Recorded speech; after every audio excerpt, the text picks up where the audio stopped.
How do you feel about asking God for something?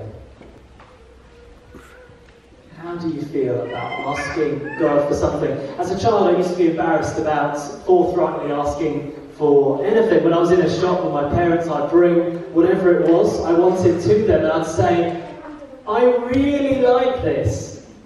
I really like this. And then my parents would nervously laugh and more often than not gently ask me to put whatever it was back. But how do you feel about asking? How do you feel about asking God for something? Well, one time I was at my grandparents' house. I was 6 years old and I was just tearing around the house, as 6-year-olds do. And I went into my grandpa's bedroom, and on his shaving mirror there were lined up neatly lots of £2 coins, nice shiny brand new £2 coins. And I came downstairs and I said, Grandpa, I really like your coins.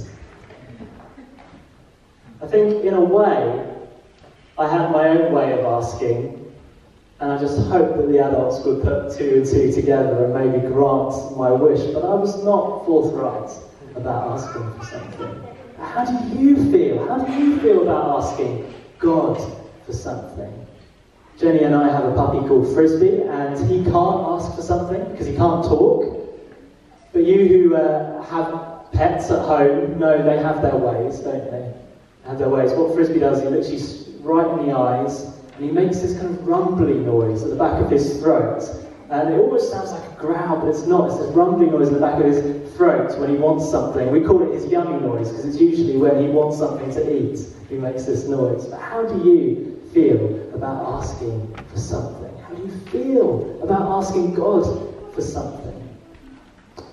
Last week at Alpha, we were looking at the topic of prayer, and the discussion was confidential, so I won't tell you details, but in our discussion we were talking about all sorts of things. We were talking about how for some people the idea of asking God for something sounds a bit over-familiar. Does that resonate with anyone? A bit over-familiar, or perhaps even selfish. I mean, how dare we ask God for what we need today, when we know that there are children starving, and there's sea levels rising, and there's forests burning, and people are dying. And so we might think, look, God, don't worry about what I need right now. You've got some bigger fish to fry. Or we might choose not to pray, because prayer, for us, it sounds like a last resort, like the last resort of a desperate person. You know, when you've got to the end of your tethering and you're just like, help me, God. It's kind of like the phone a friend lifeline on Who Wants to Be a Millionaire. You don't want to use it until you really have to, when you've got no other choice but to phone a friend. Maybe prayer is like that for you. Or perhaps we might want to pray, but we forget to pray because there's just so much going on in our lives. We're going 100 miles per hour. There's all this stimuli coming at us, people to be talking to, things to be working on, news feeds to be scrolling through, programs to be watching, podcasts to be listening to, meals to be cooking. And the idea, the crazy idea, that we might renounce all of that exciting, colourful stimuli to converse with an unseen God, it seems crazy. It barely enters our minds. We might, some of us might struggle to pray because we imagine God to be like a dictator that can only be approached with the right kind of language, or we might struggle to pray because our prayers seem like they're falling on deaf ears again and again, or we might struggle to pray because we've stopped hoping and our prayerfulness has kind of been strangled by our cynicism, suffocated by our cynicism. Could that be you? If you're one of those people, I want to say to you this morning that it's okay. All of that is okay. If you're any of those people, it's okay. If you're something else as well, and you have a difficult relationship with prayer for another reason, that's okay as well. No one said prayer was going to be easy. No one said prayer was going to be straightforward or natural or like innate. If it had been, why would Jesus have wasted all that breath teaching his disciples how to pray and why to pray? With the Our Father and with the ask, seek and knock that we find in the Sermon on the Mount. Why would he have done that if it was so natural to us? So this morning we're going to be focusing on some of Jesus' teaching on prayer, considering what it might look like to ask, seek, knock, and especially as we approach this season of Advent. Does that sound okay with you? So imagine this. Can you imagine for me that we're there at the famous mountainside where Jesus is teaching his disciples a radical way of life. We're in the crowd just below, and we're hearing every word. There's almost like two levels to what's going on here. There's Jesus on a mountainside with his disciples, and then there's a crowd listening below, trying to work out, is this something we want to get ourselves involved in? Is this something we want to be part of? Is this Jesus someone we want to follow? So we're there in the crowd. Jesus says, blessed are the poor in spirit. He says, you are the salt, you are the light. I have come to fulfill the law. Let's talk about anger, lust, divorce. He says, let your yes be yes and your no be no. Turn the cheek, go the extra mile. Love your enemy. Don't let your left hand know when your right hand gives to the needy. And then prayer. He says, don't make a show of it. Don't do it in public for everyone else's benefit or to look good. Do it in secret and don't babble on. Don't use many words. Your Father knows what you need, even before you ask. Start with our Father, end with deliver us from the evil one. He says, if you want to be forgiven, forgive. He says, don't make a show of your fasting in the same way as don't make a show of your prayer. He says, choose heavenly treasure over earthly treasure. God over wealth. He says, don't worry. He says, the Father knows what you need. Seek first the kingdom. Jesus says, don't judge. Remove the plank from your own eye before you address the speck in your brother's eye. Don't throw pearls to pigs. What does that mean? And then after all of that, he says, ask and it will be given to you. Seek and you will find. Knock and the door will be open to you. And I wonder how many of the crowd actually would have still been there by that point. By that. This is why I went through it. Because how many would still be there? How many would still be listening? Because this was radical teaching. This was a bitter pill to swallow for people. And very, very long. I did a brief kind of overview, but it was very, very long. You think I preached for a long time? You think Mike preached this for a long time? You should meet Jesus. You should hear the Sermon on the Mount live. This was long. And one thing is for sure, that those who were there by this point, by the ask, seek, knock part, those who were there wanted to be there. They really did. They weren't at the Mount because it was their nearest church. They weren't at the Mount because there was good youth work there. They weren't at the Mount because there was good music. They weren't at the Mount because there was good coffee and donuts after the service. They weren't at the Mount because their wife had dragged them along. They weren't at the Mount because they want to find a spouse. I mean, they might have come for those reasons, but they stayed because of Jesus. They stayed because Jesus was there. And for those who had held out this long, they heard the teaching. Ask, and it will be given to you. Seek, and you will find. Knock, and the door will be opened to you.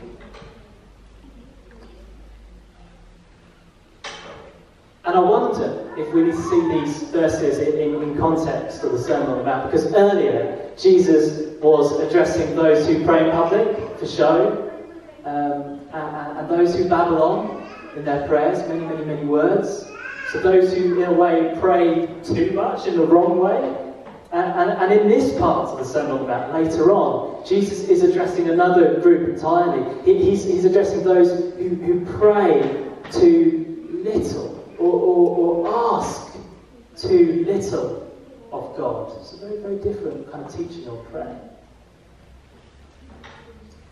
To such people, Jesus says, ask, seek, knock. Why? Because he says, which of you? It's really interesting. He throws a spotlight on his audience, congregation, whatever you want to call them, the crowd. Throws a spotlight on them. Which of you, if your son asks for bread, will give him a stone? Or if he asks for a fish, will give him a snake? If you then, though you are evil, know how to give good gifts to your children, how much more will your Father in heaven give good gifts to those who ask him? Some of you here, I know, some of you have heard this so many times, read this so many times, hundreds of times, and this kind of vivid imagery is lost on you, whereas actually sometimes it's those who've heard this perhaps for the first time or second or third time, where it's more kind of it speaks more to us. But can you imagine you have a child, and your child is going to bite down on what they think is bread, and their teeth clamping down on impenetrable stone. Ouch! They cry, and you laugh. You wouldn't do that. Imagine this. Imagine your child placing what they think is a fish into their mouth, something good to eat, and as they bite down with their little milk teeth, they find it's a snake and it hisses in their face. They scream and you laugh. You wouldn't do that, would you? I know you. You wouldn't do that. You would not do that. And Jesus is saying, if you who veer towards evil, either intentionally or unintentionally, but you who veer towards evil would not do that, then your Father in heaven would never do that. Your Father in heaven, who is wholly good, would never do that. He gives good gifts to those who ask him. So ask, seek, knock. And so, if your life is full of stones and snakes right now, suffering and pain right now, guess what? They're not from God. Maybe you need to hear that this morning. They're not from God, because God's gifts are good gifts. And we live in this world that is waiting for the coming kingdom. We're living in this world that is waiting for God's will to be done in a certain way, as on earth as in heaven. And that's why we pray, thy kingdom come. That's why we pray, thy will be done. That's why we pray, deliver us from the evil one. And if the kingdom was already here in fullness, Jesus would not have taught about the kinds of things he talks about. He wouldn't have talked about poverty of spirit. He wouldn't have talked about mourning and persecution in the Sermon on the Mount. If the kingdom had already come in fullness, Jesus would not have died. There would have been no reason for him to die. Jesus knew all about the stones and the snakes of this life. And he knew that they did not come from his Father's hand. And so he had confidence to ask, to seek, to knock, because he knew that despite the stones and snakes of this life, his Father was going to keep on nourishing him and keep on sustaining him and keep on lavishing him with the good gifts. Stay with me for this bit, because that's all great, but we don't always find our prayers answered, do we? We don't always find our prayers answered, at least in the ways we expected them to be. And so there's kind of this difficulty when we read this passage. There's a number of reasons, I think, why we don't find our prayers answered in the ways we expect. Firstly, because perhaps what we, or at least what God calls good, we might not see as good at first glance. Perhaps that's one reason. Another reason, I just offer these with humility. Another reason, perhaps, what we ask for might not be in accordance with his will and coming kingdom. So he might answer in a different kind of way from what we're expecting. Perhaps a way that is more in keeping with who he is than who we are. Another reason, and again I just offer this, since we live in a broken world that tends to resist God, he might answer us in creative and surprising ways and on a timescale that we do not recognise, in order to honour the freedom he's given us to resist him. And finally, another reason why those prayers might be answered in surprising and unexpected ways is because God's answer actually might be better than anything we could expect or imagine. After all, God is the one who, according in Ephesians, who is able to do immeasurably more than all we ask or imagine. I think something we need to hold on to when we read this passage is the ask, seek, knock. It's not a vending machine. We don't put in a prayer and get out a packet of crisps. It's a complex, divine, human interaction. And despite all of that complexity, and Jesus knew that complexity like no other, Jesus is certain of the character of God, the generosity of a father who can't help but give good gifts to his children, a father who responds to our asking, responds to our seeking, responds to our knocking, albeit in sometimes surprising ways. For Jesus, God is Father, and asking is good. For Jesus, God is Father, and asking is good. And the good news is that whoever you are, and whatever you've done, and wherever you're from, you're actually not all that far from home. You're really not. There is a God that loves you and calls you my child. And he loves you and he's searching for you. And he sent his son to go look for you and bring you home. To enable you to have a bath and get a new set of clothes and to find yourself at home in the Father's house. And for that reason you can address God as Father today. Honestly, you can, if you want to, you can address God as Father today because he calls you my child. And all of this stuff we're talking about, ask, seek, knock, it's all in the context of God. What God does. Because God asks for you and God seeks you out and God knocks for you. And we can love him because he first loved us. It's all in the context of who he is and what he's done. It's not our striving, not our trying. It's our living in what he's already done. So I want to ask some questions of you. And you don't have to answer out loud, but please answer honestly or reflect them or take them away to think about, what does this mean for me? But when did you last ask God? When did you last seek? When did you last knock? When did you last really bother God? When did you last bring something to God and say, I really like this? When did you last do that? Do you ask, seek, knock daily? Are you childlike in your approach to God when it comes to prayer? Are you aware of his good gifts in your life? Are you aware of the Father sustaining you and nourishing you as you go? Despite those stones and snakes of life? Will you ask God for the ordinary things like bread? And at the same time ask for those extraordinary things like the kingdom to come? For both the small things and the big things as well? Will you up your asking in Advent? Will you up your asking in Advent? Not so that you'll return after Christmas to the old way, but so that you set this kind of foundation, you set this discipline of asking, seeking, knocking that will live long into 2020. Will you up your asking in Advent? You might want to ask God. You know how you have advent calendars and you open a door each day? Perhaps you need to ask God for something each day. Keep a record of it, track it, and see how He answers that. Maybe in unexpected ways. Maybe He doesn't answer it. Maybe He'll answer it in the future. Maybe you'll look back on that in years to come and see how He has answered it in surprising and unexpected ways.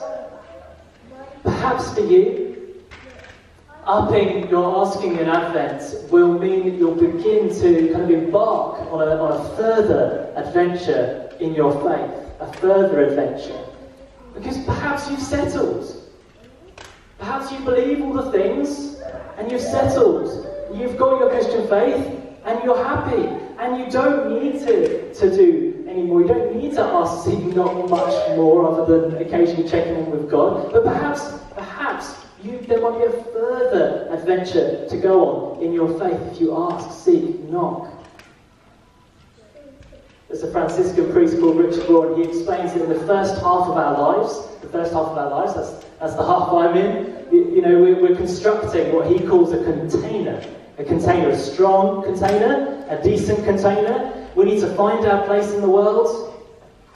We need to work out what works in faith, in life. We focus on our doing over our being.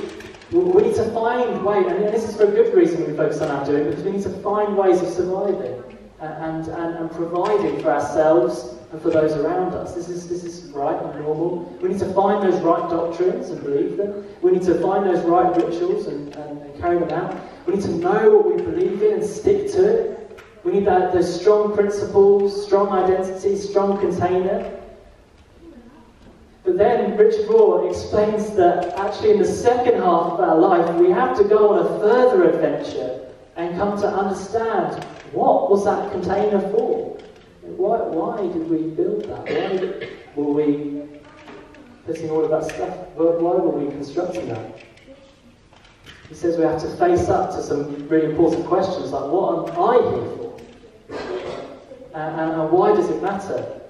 And who is God calling me to be as opposed to someone else to be? And who am I apart from my work? Because some of us get attached to our work, so that there's us and work are the same, or us and family are the same, or us and something else are just the same. We are our role, we are our job. But no, what am I? Who am I apart from my work? Who am I apart from my family? Who am I apart from my skill set? We have to ask questions like, who is Jesus? We have to ask those questions again. Who is Jesus? And what does it mean for me to follow him? And what is mine to do and what isn't mine to do? What do I need to leave behind? What do I need to let go of? Because that's not mine to do. I'll say I'm more in the first half of life, and that's natural, but I preach the second half of life for many of your benefit. And if you're in the first half of life, you can still ask some of those important questions as well. Asking, seeking, knocking, with childlike faith, confidence in the character, the generous character of God. That's crucial for embarking on that second half of life. And some people never go on that journey. Some stay in the first half of life. Many churches will keep helping people in that first half of life, and many of us will never go on that further journey. But perhaps God is calling you to go on that further journey by asking, seeking, knocking, asking those big questions again. This Advent, it's next week, 7 days' time. This Advent, Mike and I are going to be preaching through the story of the Magi, the wise men. And the story is going to unfold little by little. We'll just read 2 verses at first, and then go to 8 verses, and then more and more each week. We'll just gradually unfold. And it's a story most of us know.